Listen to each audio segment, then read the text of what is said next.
Bonjour à tous, ici le Rav David Forman, vous regardez Aleph Beta et bienvenue dans la parachate Vayakel Pekudei. Cette semaine, je veux vous parler d'un verset que beaucoup d'entre vous connaissent très bien. C'est un verset qui vient en fait de la paracha de la semaine dernière, mais il fait partie de la prière du Kiddush que nous faisons le samedi midi pour sanctifier le Shabbat. Le verset est très familier, mais sa signification paraît étrange quand on commence à se pencher dessus.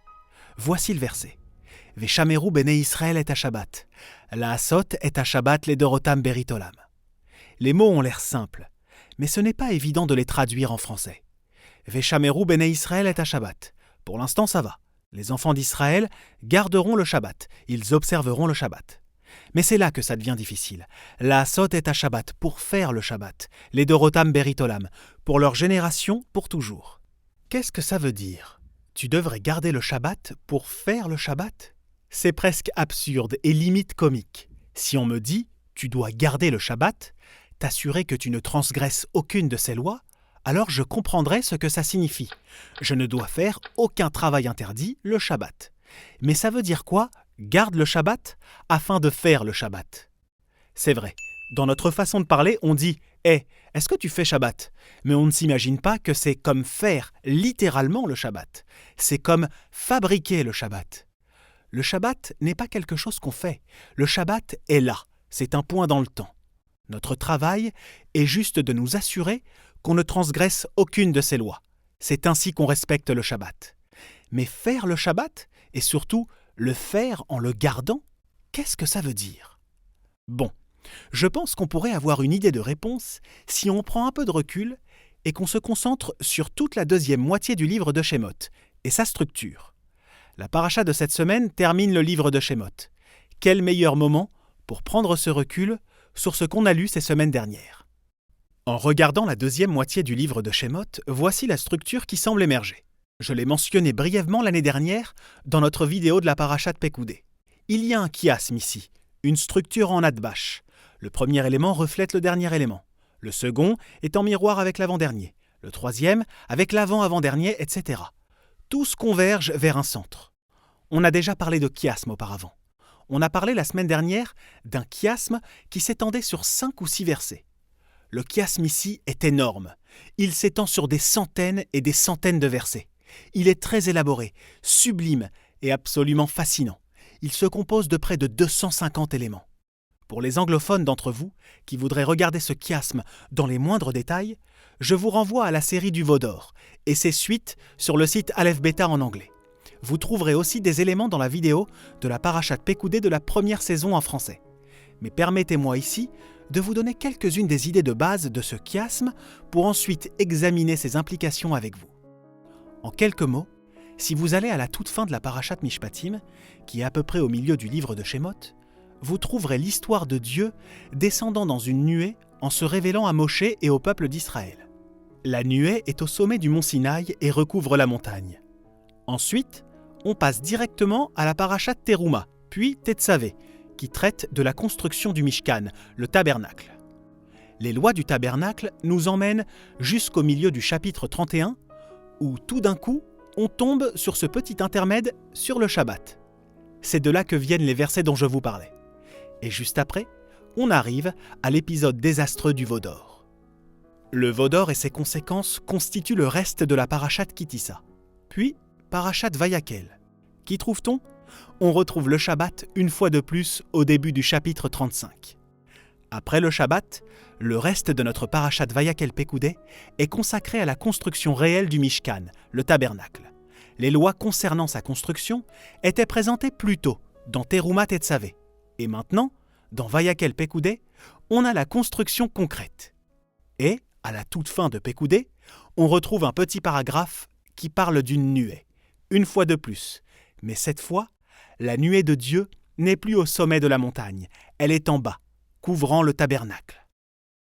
Voilà les grandes lignes de ce chiasme magistral. Son centre semble être le Vaudor, entouré de part et d'autre du Shabbat, puis du Mishkan, et enfin de la nuée. Oui, mais maintenant il y a une question. C'est bien joli tout ça, cette structure en chiasme, cet atbash est superbe. Mais qu'est-ce que cela signifie ? Si on arrive à répondre à cette question, Cela nous permettra enfin d'avoir une idée de cette deuxième moitié du livre de Shemot, son thème principal, son essence. Ce chiasme, qui s'étend sur toute la seconde moitié de Shemot, doit nous apprendre quelque chose d'essentiel sur le thème de cette vaste section de la Torah. Alors revenons ensemble sur les éléments qu'on a vus. La nuée, ça représente Dieu qui sort de son monde pour entrer dans notre monde. Pensez au Mishkan, dont c'est vraiment le rôle. Dieu a donné les 10 commandements sur 2 tables, et ces tables sont au cœur du Mishkan, placées dans le Haron, dans le Saint des Saints. Le Mishkan, c'est la construction d'un endroit pour accueillir la présence de Dieu, faire une place pour Dieu dans ce monde. Maintenant, laissons de côté l'élément suivant, le Shabbat, pour un instant, et passons directement au veau d'or. On pourrait dire que le veau d'or est complètement à l'opposé de ce qu'on vient de voir. C'est une tentative ratée d'apporter Dieu dans le monde, et d'une manière qu'il ne nous a pas ordonnée. Le peuple pensait que la rencontre entre Moshe et Dieu au sommet du Sinaï s'était terminée par un échec, et que Moshe était mort. Et donc, dans la panique, ils ont essayé de créer, à leur manière, un conduit pour la révélation divine. C'est en effet comme ça que Ramban Nachmanide comprend cet épisode. Ainsi, le veau d'or représente un échec, celui de ne pas avoir réussi à inviter Dieu sur terre. Maintenant, le dernier grand thème de ce chiasme qu'il nous reste à travailler, c'est le Shabbat.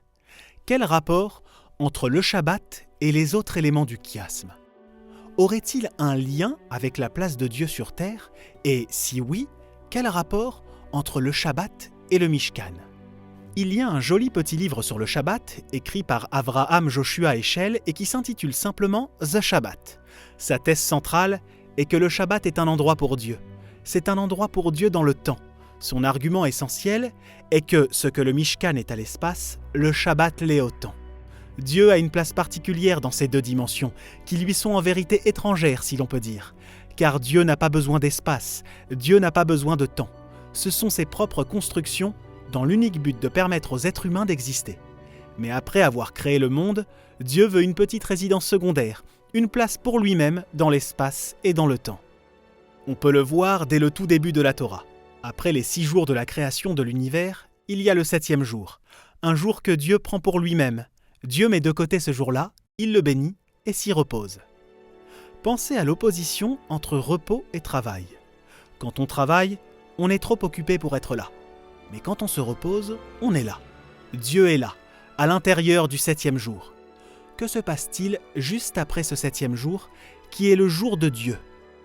Eh bien, juste après, il plante un jardin, le jardin d'Éden.